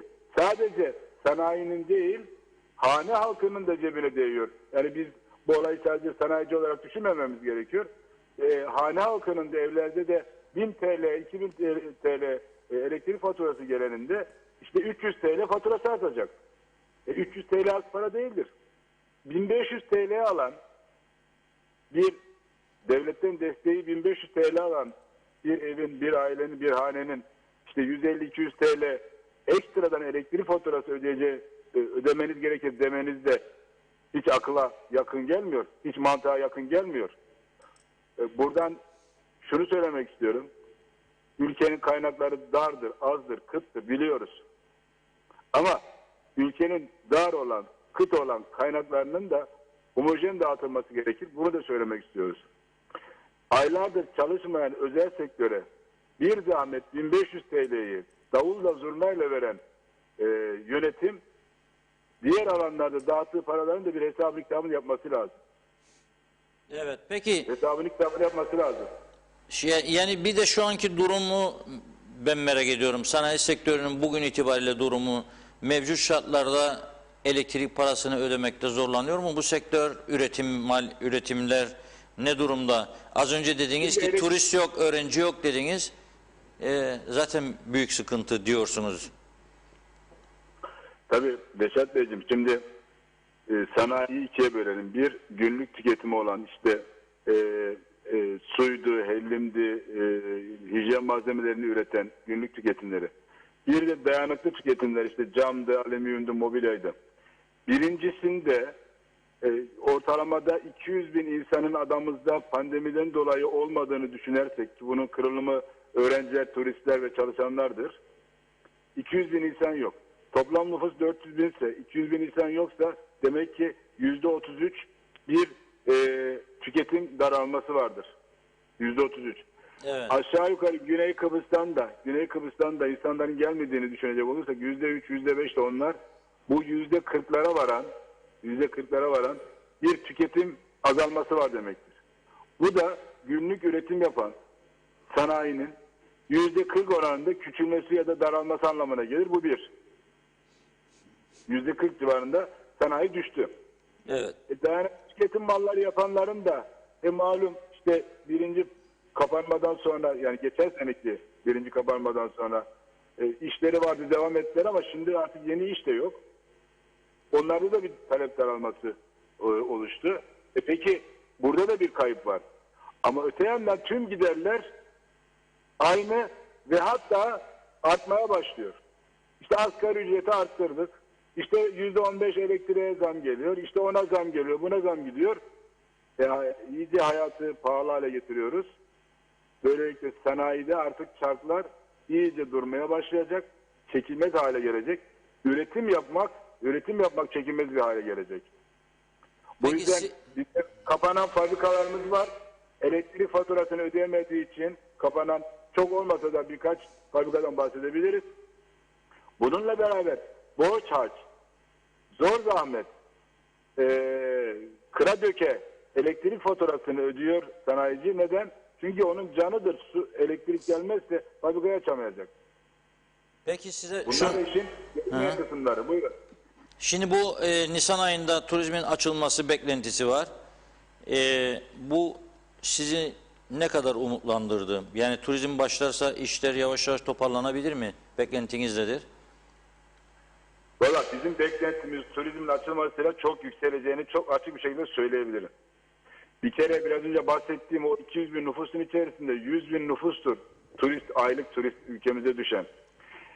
Turizm ile dayanıklı tüketim maddeleri de dahil olmak üzere günlük tüketim ürünlerinin satışlarında ciddi bir artış olacağını, bir patlama olacağını buradan ayan beyan söyleyebilirim.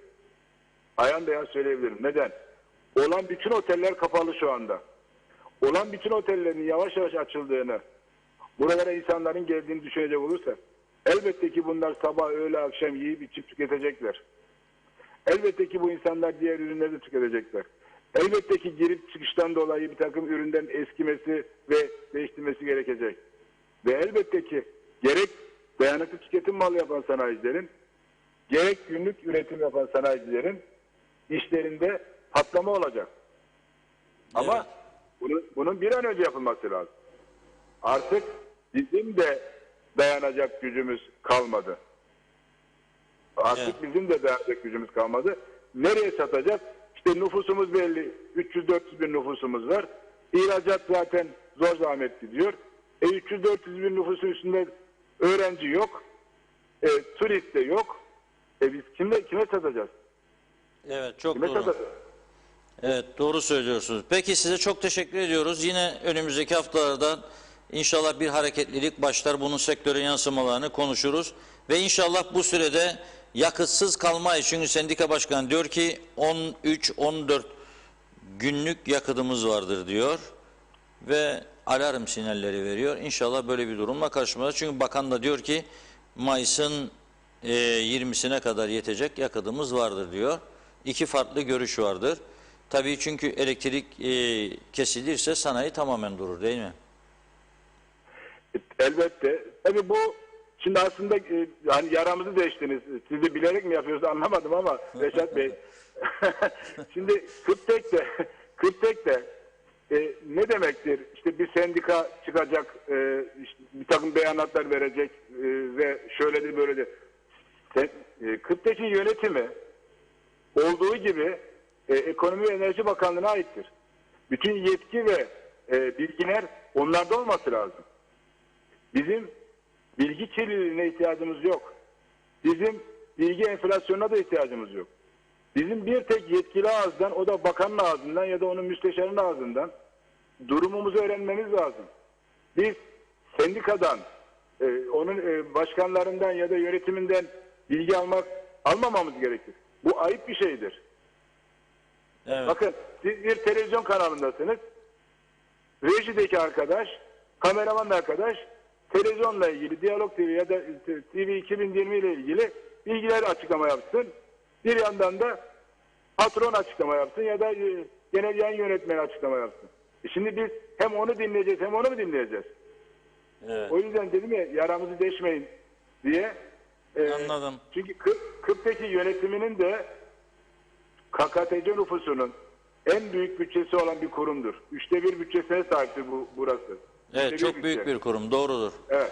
KKTC bütçesinin 1/3'ü. Tabii böylesi bir kurumun ciddiyetle yönetilmesi lazım. Her önüne gelenin açıklama yapmaması lazım. Evet. Her önüne gelenin açıklama yapmaması lazım. Bu bir bilgi enflasyonudur. Derhal bundan kurtulmamız gerekiyor. Evet. Peki, çok teşekkür ediyoruz Sayın Başkan. Ben teşekkür ederim. İyi Sağ olun. yayınlar dilerim. Hayırlı günler. Evet, Sanayi Odası Başkanı Sayın Candan Avunduk diyor ki, zaten şu anda sanayi sektörü çok ciddi bir kriz içerisindedir. Artık bizim de dayanacak gücümüz kalmadı diyor. Eğer bir de elektrik ücretlerine %15 zam gelirse o zaman durum daha da kötü olur diyor. 50.000 lira ayda ödeyen bir sanayici düşünün, 50.000 lira ayda 7.500 fazla ödemesi gerekecek diyor. Yani 57.500. Bu 7.500'ü nereden çıkaracak? Yani işlerde durgunsa. Dolayısıyla çok önemli bir noktaya temas etti. Turizm başlamadığı sürece de işlerin açılmayacağını, turizm başladığı zaman ise çok umutlu olduğunu, sorunların hızlı bir şekilde ortadan kalkacağını söylüyor. Çünkü ne olacak? Sanayicilerin ürettiklerini almaya başlayacak oteller. Nedir? Süt üretiyorlar, yoğurt üretiyorlar, hellim üretiyorlar, peynir üretiyorlar, plastik madde üretiyorlar, deterjan üretiyorlar. Bunları oralara satma imkanı olacaktır. Şimdi faturalardan bahsettik ama bir de güzel şarkı dinleyelim isterseniz. Evet. Ondan sonra mesajlara siz geçersiniz. Baktım çok mesajlar yine yığıldı ama dün söz vermiştik. Yıltan Taşçı'nın bestesi, Bülent Fevzioğlu'na ait sözler. Bir şarkımız vardır. Yıltan Taşçı bizden rica etmişti bu yeni bestesini dinletebilir miyiz diye. Onu dinleyelim. Sonra devam edelim.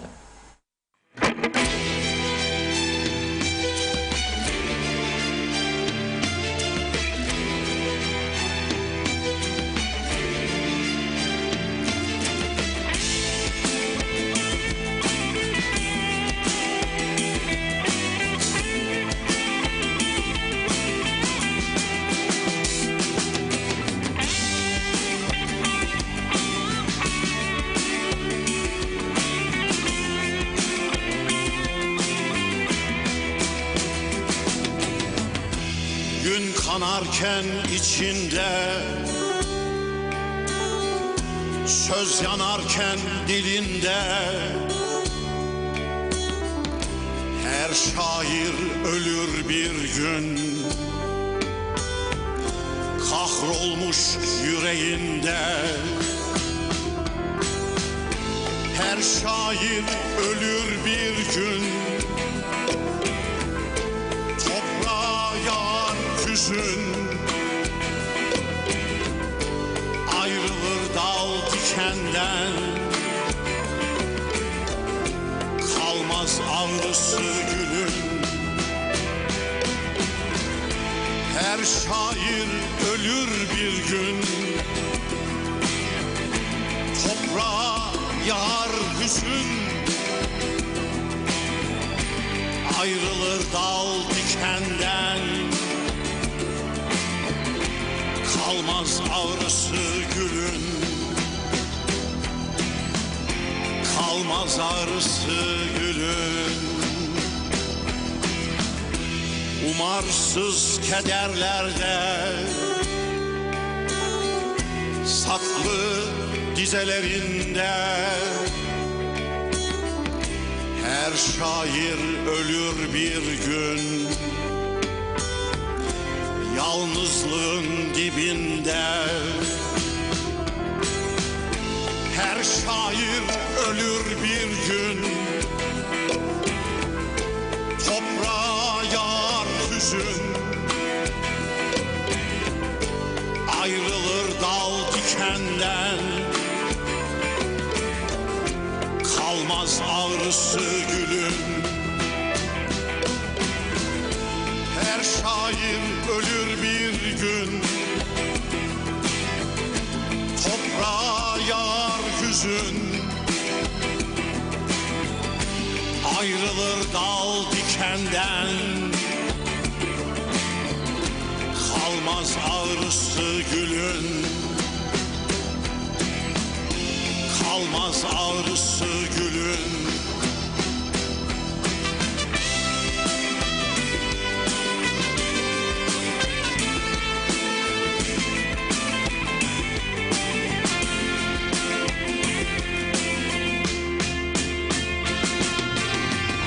Her şair ölür bir gün, toprağa yağar hüzün, ayrılır dal dikenden. Kalmaz ağrısı gülün. Şair ölür bir gün, toprağa yağar hüzün, ayrılır dal dikenden. Kalmaz ağrısı gülün.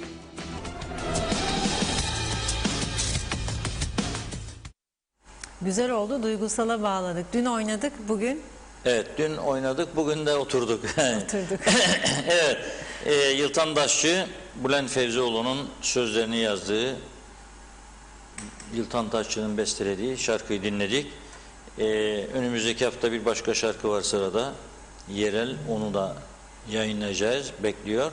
Tabii bu arada epey merak uyandıran konular var. Mesela bu elektrik kurumunda neden bugüne kadar yolsuzluklar sonuçlanmadığı şeklinde onları da değerlendirmek istiyoruz. Yani siz biraz mesajları okuduktan sonra süratle ona ve bir de bileklik konusuna geçmek istiyorum. Başbakanın bugün açıklamaları vardı ve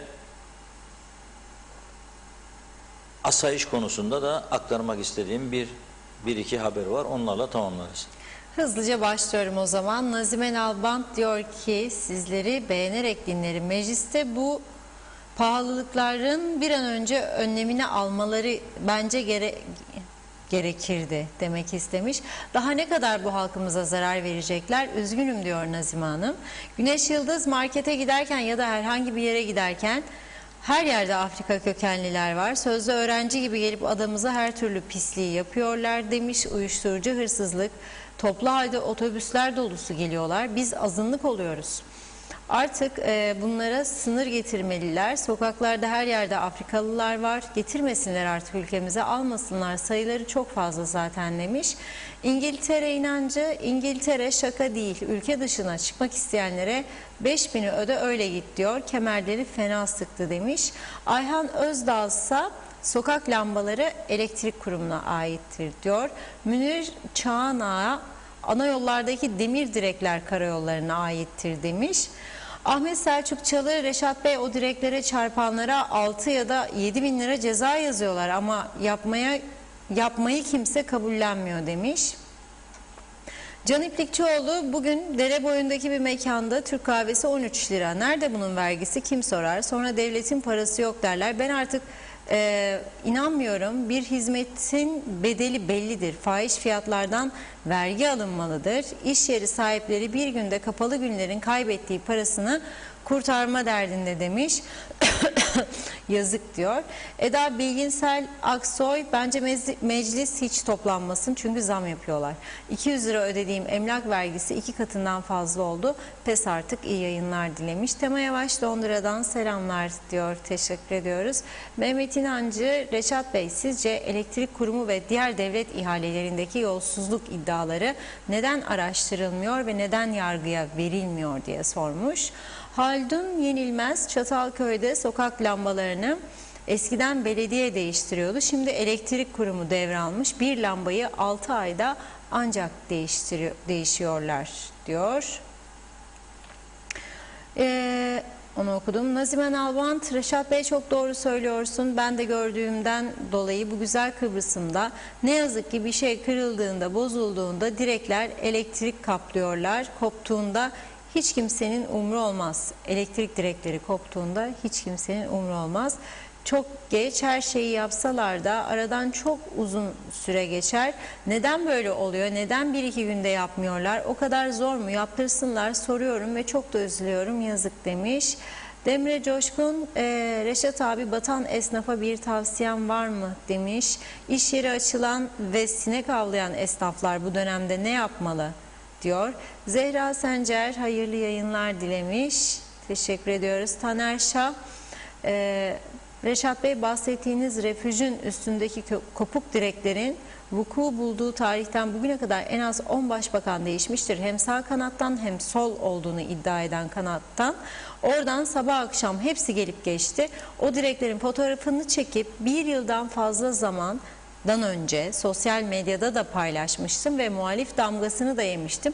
Tabii hala öyle duruyor. Böyle bir ülke daha yok demiş. Nilüfer Canova, bu memleketteki neme lazımcılık çok kötü. Kopan koptuğu yerde kalıyor. Sahipsiz bir memleket diyor.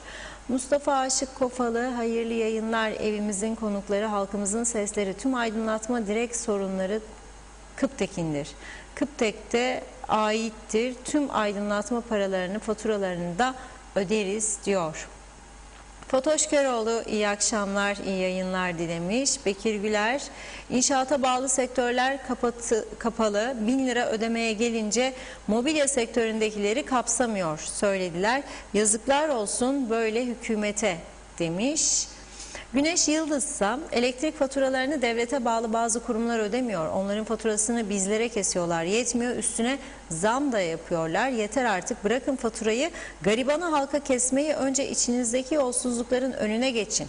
Önce devlete bağlı kurumlarınkini kesin. 1500 lira geliri olan bizleri soymayı bırakın artık. İnsaf, 1500 liramız var.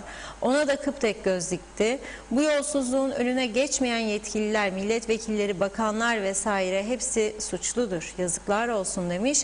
Halkın dolandırılmasına izin veren hükümete diyor. Mustafa Deniz Gezen, Kadife'den kesesi, aman yolla İstanbul'a, yolla elektrik, ucuz orada yazmış Mustafa Bey. Yusuf Umut Yetermiroğlu, dövizi bahane edip verdikleri 3 kuruş olan 1500 liraları kaşıkla geri alıyorlar. Peki döviz düştüğü zaman neden indirim yapmıyorlar? İnsanları keriz yerine koymayı bıraksınlar, artık muhalefetteyken milleti savunuyor gibi yapıyorlar. Hükümete gelince halkın boğazına sarılıyorlar. Tarih boyunca bir siyasetçi veya siyasi parti çıkıp farklı bir icraat yapıp halkı korusun demiş. Mustafa Deniz Gezen, yine çok yaşa Yıltan diyor. Mehmet İnancı, Reşat Bey, çıkan söylentiye göre Kıptek'te çıkan yolsuzlukların başını çeken 3 aile şirketiymiş. Bunlardan başkası ihale alamaz olmuş. Bu kişilere arka çıkanlar da yargıya gitmeli diyor. Necdet Mavi Gözlü, dün de yazmıştım. Kıbrıs halkı çok şanssız bir halktır. Bir taraftan döviz yüzünden devamlı zam yiyoruz. O yetmiyormuş gibi şimdi de elektriğe zamdan bahsediliyor. İnsanlar, tabii belli bir kesim, bireli yağda, bireli balda olanlar hariç demiş parantez içinde, zar zor geçiniyor. Elektrik dairesi de biraz tasarruf yapmak durumundadır. Devamlı duyuyoruz, elektrik kurumunda çalışan tüm personel belli bir kilovata kadar elektrik parası ödemiyorlarmış. Bu insanlar maaşlarını almıyorlar mı? Alıyorlar herhalde demiş. Hem de iyi maaş aldıklarını duyuyoruz. O zaman onlar da elektrik paralarını ödesinler. Böyle bir sistem dünyanın hiçbir yerinde yoktur sanırım yazmış. Sayar Aker, güneşe yaşam borcumuz var. Şarkılarla güneşlenelim diyor Sayar Bey. Emel Köroğulları, elektrik kurumu araştırıldığında kimse bir şey yapmaz. İplik gibi birbirine ulanır. Onun için kimsenin sesi çıkmaz demiş. Yusuf Umut Yetermiroğlu, hakikaten şarkı çok güzel diyor. Cemal Eker, belli ki Kıptek'te skandal büyük. Güneydeki altın pasaport skandalı gibi altına eşelerlerse siyasilerin başı ağrıyacak, fakat hukuk işlemediği için adamın keyfi yerinde, yazık demiş. Emel Köroğulları, bir de öğretmenlere yardım istiyorlar. Bu yardımı kim, nasıl, neyle, hangi parayla yapacağız diyor. Akilo'ya bağlı iyi yayınlar dilemiş. Şarkı çok güzel. Sizlere ve Yıltan hocama Londra'dan sevgiler, selamlar diyor. Hürrem dede de vallahi uzaklara götürdü beni. Reşat abicim çok güzel. Moralim daha da iyi oldu diyor. İnanç Yıldız, gerçekten halk her gün ölüyor bir şair gibi demiş. Bakıyorum Hüseyin Koltan da şarkı çok güzel diyor, teşekkür etmiş. Hayat pahalılığı yetmiyormuş gibi şu zamlarda bir de elektrik faturasına zam geliyor. Ne yapacağız bilmiyorum. Allah herkesin yardımcısı olsun. Ağzınıza yüreğinize sağlık demiş. Nazime Nalbant süper bir duygulu şarkı, çok beğendim, sizleri tebrik ederim. Halkın sesisiniz, iyi ki varsınız, mutlu akşamlar sevgilerimle demiş. Erol Can Seç diyor ki bu ülkeye Margaret Thatcher gibi biri gerekir. Ayfer Akgün sokak lambalarını güneş enerjili yapabilirler. Böylece vatandaşın üzerinden büyük yük kalkar. Tabii bunu yapacak adam lazım demiş. İsmet Ezel ise aydınlatma parasını kıptek alır ama aydınlatmaz diyor. Bakıyorum Ayfer Akgün suçlu biraz da oy veren bu siyasilere inanan insanlarda demiş. Mehmet İnancı illaki başkanlık sistemi. Ülke bu sistemle ancak ayağa kalkar, yoksa Kuzey Kıbrıs'ın geleceği kusura bakmasınlar karanlıktır diyor. Yücel Barbaros her gün hükümetten şikayetçi olanlar yarın bir seçim olsa eminim yine bunlara oy verecektir demiş. Ve Cemal Sinekçi özelleştirsinler bitsin gitsin artık diyor. Evet, Hürrem de şarkı için teşekkür etmiş. Son olarak Mehmet İnancı da diyor ki Reşat Bey sosyal medyada size sözlü mesajlar var. Siyasete girin, başa geçin, ülkeyi kurtarın diyor Oğuz hocamız demiş. Burada nokta koyuyorum. Sözü tabii ki Reşat Bey'e bırakıyorum. Evet, güzel mesajlar için çok teşekkür ediyorum. Sağ olsunlar. Görevimizi bu şekilde yapmaya devam ediyoruz ve edeceğiz inşallah. Başbakan Ersan Saner bugün bilekliklerle ilgili önemli bir açıklama yaptı. Mecliste sorular vardı kendisine ve buna açıklık getirdi. Şimdi şöyle diyorlar, tabii halkımız da doğal olarak merak ediyor. Şimdi sen ev karantinasını başlattın diyor. 700 lirayı verdi adam, 350 lirasını geri alacak bitince süresi. Bu adam diyor bir yolunu bulup da 700'ü verdim, kaybolursa kaybolsun 700 deyip de karantina koşullarından dışına çıkarsa diyor ne olacak? Bunun cezası var mı diyor. Ona açıklık getiriyor. Cezanın ne olacağını söylemiyor ama ceza olacağını belirtiyor. Diyor ki Ersan Bey ekonomi ve sağlık diyor birbirini desteklemelidir. Elektronik bileklik sistemi hem daha çağdaş hem daha az maliyetli bir sistemdir. Bu konuda bir süredir çalışıyorduk diyor. Bileklikler diyor otellere gelecek kapalı gruplarda uygulanmaya başlanması için çalışmaları da sürdürüyoruz diyor. Bilekliğin sinyal vermemesi durumunda, yani yerinden çıkarsa vermeyecek demektir. Ne yapılabileceği, telefonda sorun olması durumunda da ne olabileceği gibi sorular ilgili teknik şirkete detaylı anlatılmıştır diyor. Bu konuda tüm sorular yanıtlanmıştır diyor. Elektronik bileklik sistemini bertaraf etmeye çalışanlar için verilecek cezalar da diyor yasada vardır diyor. Yani yasa ne tür cezalar verileceğini belirtiyor diyor. Yurt dışından gelen KKTC vatandaşı veya turistin havaalanında öncelikle evine ya da oteline olan sürede gidip gitmediğinin takibi, oraya gittikten sonra karantina sürecinde o adreste konaklayıp konaklamadığı, misafir kabul edip etmediği gibi konular denetlenecektir ve bunun sonucunda verilecek cezalar da bu değişiklikle ele alınmıştır diyor. Bu sistem sayesinde temaslıların ayak izlerinin de kayıt altında olacağını dile getiren Saner, ilçe emniyet kurulları üzerinden polisin gerekli cezaları keseceğini söyledi. İhaleye 2 operatör katıldı sadece diyor. Maliye Bakanı'nın bilgisi olduğunu ve bu konuda 2 operatörden birinin ihaleyi kazandığını belirtiyor. Şimdi güvenim yok diyor. Bir özelden mesaj atmış. Okuyayım. Ömer Bey. Diyor ki Ömer Karamanoğlu, hükümet ev karantinası hayırlısı olsun. Fakat diyor 700 Türk lirası ödeme diyor ya diyor. Garanti süresi bitince 350 lirayı geri alacakmışız. Ben diyor uzun zamandır aynı eşya 2 kere gümrük vergisi ödedim. Birini geri dönüş yapacak dediler ama 37 yıl oldu hala alamadım diyor. Yani burada bir güvensizlik belirtisi var hükümete karşı. Mustafa Bazıbağlı Bey diyor ki bu ülkede elektriğin pahalı olmasının en büyük nedeni geçenlerde yaptığım bir araştırma ile kaleme almıştım diyor. sadece 38 işletme, belediye, özel iş yeri ve bazı şirketler diyor uzun zamandır elektrik borçlarını ödemiyorlar. Biriken borçların toplamı milyonları bulmakta. Bu iş yerleri bazı siyasilerin koruması altında olduğu için elektrik kurumu bunlara dokunamaz. Çünkü her hükümet değişiminde kurumun yönetim kurulu içinde değişiklikler yapılıyor. Kıptek para almadığı için borçlanmaya mecbur kalıyor. Sonra da zam yapma mecburiyeti doğuyor. Yapılan zamlarda gariban vatandaşın ensesinde patlıyor. Durum budur diyor. Evet, doğrudur.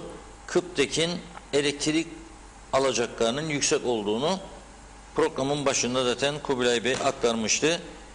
Sadece belediyelerden diyor, bir miktar belediyeden diyor 400-500 milyon Türk lirası alacak var diyor. Tabii bu büyük bir olay.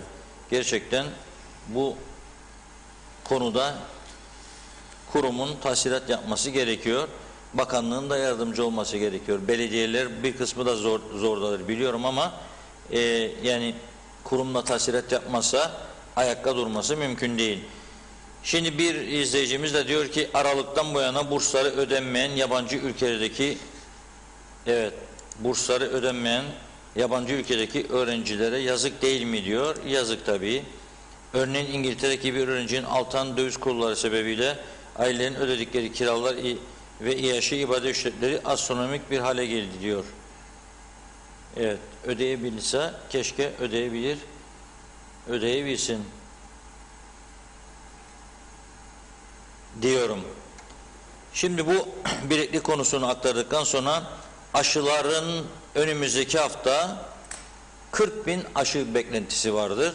Bu konuda aldığımız bilgilere göre Sağlık Bakanı Sayın Ünal Üstel, Türkiye Sağlık Bakanı Sayın Koca ile Fahrettin Koca ile yaptığı telefon görüşmesinde aşı konusunu da ele aldı ve önümüzdeki hafta içerisinde 40.000 adet aşının ülkeye gelmesini bekliyoruz. Zaten 1 Nisan'da da Türkiye Cumhurbaşkanı Yardımcısı Sayın Fuat Oktay'ın adaya gelmesi bekleniyor. Dolayısıyla Fuat Bey buraya gelirken herhalde 40.000 aşı müjdesini de getirecek. Ama bu arada ihtiyacımız sadece aşı değildir. Ciddi sıkıntılar var. MS hastalarından bana gönderilen bir mesaj vardı. Bugün sesimiz olur musunuz diye. Memnuniyetle aktarıyorum görüşlerini. Sürekli ve düzenli olarak kullanmak durumunda olduğumuz ilaçlar Şubat ayı itibariyle zamanında temin edilememektedir diyor. Henüz Covid-19 aşısı olmamış hastalarımız bir yandan bunun acısını çekerken diyor herhalde bir yandan da ilaca ulaşamamanın mağduriyetini yaşamaktadır diyor. Yetkililere sesleniyoruz. Sesimizi duyun artık. İlacımızı gününde alamayıp atak geçirdiğimizde bunun sorumlusu kim olacak? Elbette siz olacaksınız diyor. Ama ataklar sonucu engelliliğimiz artarsa bedelini biz ödeyeceğiz diyor. Bir an önce sorunlarımıza çözüm üretin, ilaçlarımızı istiyoruz diyor. MS hastaları. Evet, daha önce de bazı kanser ilaçlarının olmadığını aktarmıştık. İnşallah bunlar çözülür. Şimdi zaten işsizlik nedeniyle gittikçe artan işsizlik ve bunun sonucunda oluşan mali kriz nedeniyle insanlarımızda ciddi bir gerilimin olduğunu da görüyoruz. Bugünkü Diyalog Gazetesi'nin 1. sayfasında 3 tane dikkat çekici haber vardır. Nedir bu haberler? Bir tanesi adam işsiz kalmış, eve gelmiş, kadın tabii doğal olarak diyor ki niye kaybettin işini? Tabii işten büyük bir ihtimalle kendisi ayrılmıştır. Kadın başlamış söylenmeye, niye işi bıraktın, niye ayrıldın, biz nasıl geçineceğiz diye. O da zaten bir taraftan da psikolojik olarak yıpranmış, sinirleri bozulmuş. Alıyor süpürge değneğini eline, başlıyor kadına vurmaya, sırtına kemiklerini kırma noktasına gelmiş. Bu doğru bir şey değil tabii. Ne kadar sıkıntımız da olsa kendimizi kaybetmememiz lazım. Hele şiddet kabul edilmez. Kadına şiddet veya erkekten erkeğe şiddet de kabul edilmez. Nitekim bir başka haberde erkek erkeğe, onlar da yemek pişirme sırası yüzünden kavga etmişler. Bugün senin günün müydü, benim günüm müydü? Aynı evi paylaşan iki kişi, bir tanesi senin günündür deyince öteki sinirlenmiş. Ne yapmış? O da ekmek bıçağını almış, başlamış saplamaya. Aynı evi paylaştığı insana bu nasıl bir durum anlamak zor. Bunun tedavi edilmesi şart. Daha doğrusu yabancıysa da ülkesine gönderilmesi şart. Bir an önce deport edilmesi lazım. Bir başka olay boşanma meselesi. Kadın tutturmuş, diyor ki sen diyor eşine bana nafaka ödeyeceksin. Eşi de diyor ki bende nafaka ödeyecek para yok. Vardı yoktu bir kavga, kadının parmağını kırıyor. Bu olaylarda ciddi artışlar var. Bunu da buradan niye söylüyoruz? Teşvik etmek için değil elbette. Herkesin kendine gelmesi, şiddete başvurmaması için söylüyoruz. Ancak bu tür durumlarda mahkemelerin daha hızlı çalıştırılması, cezaların daha erken gündeme gelmesi ve uygulanması gerektiği için bunları söylüyoruz. Daha erken karar vermesi lazım mahkemelerin. Dün de bahsetmiştim, bir uyuşturucu davası 3 yılda sonuçlandıysa burada ciddi bir sorun var demektir. Mahkemeler neden erken karar veremiyor? Yargıç sayısı yetersiz, personel sayısı yetersiz, binalar yetersiz. Bunu her mali yıl başında veya her adli yıl açılışında söyledikleri halde hiç kimse bu meselenin üstüne gidip de tedbir almıyor. Dolayısıyla tedbir alınmayınca da ülke sanki başıboşmuş gibi, yasası yok, cezası yok, kontrolsüz bir şekilde gidiyor izlenimi yaratıyor. Bu da tabii hoş bir durum olmuyor. Üzücü olaylara neden oluyor.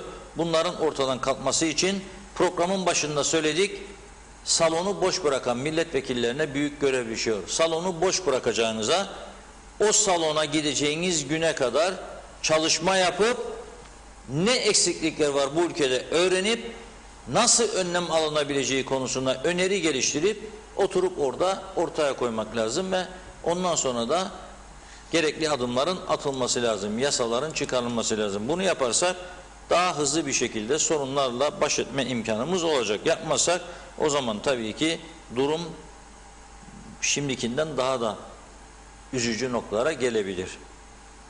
Evet, ağzınıza sağlık. Burada noktalayalım mı programı? Teşekkür ediyoruz. Bugünlük bu kadar, evet. Evet, çok teşekkür ediyoruz bizler de. Evet sevgili izleyenler, Gündem Özel'in bugünlük sonuna geldik. Sizlere de güzel mesaj ve yorumlarınız için çok teşekkür ediyorum. Yarın yine aynı saatte görüşmek üzere diyoruz. Şimdilik hoşça kalın.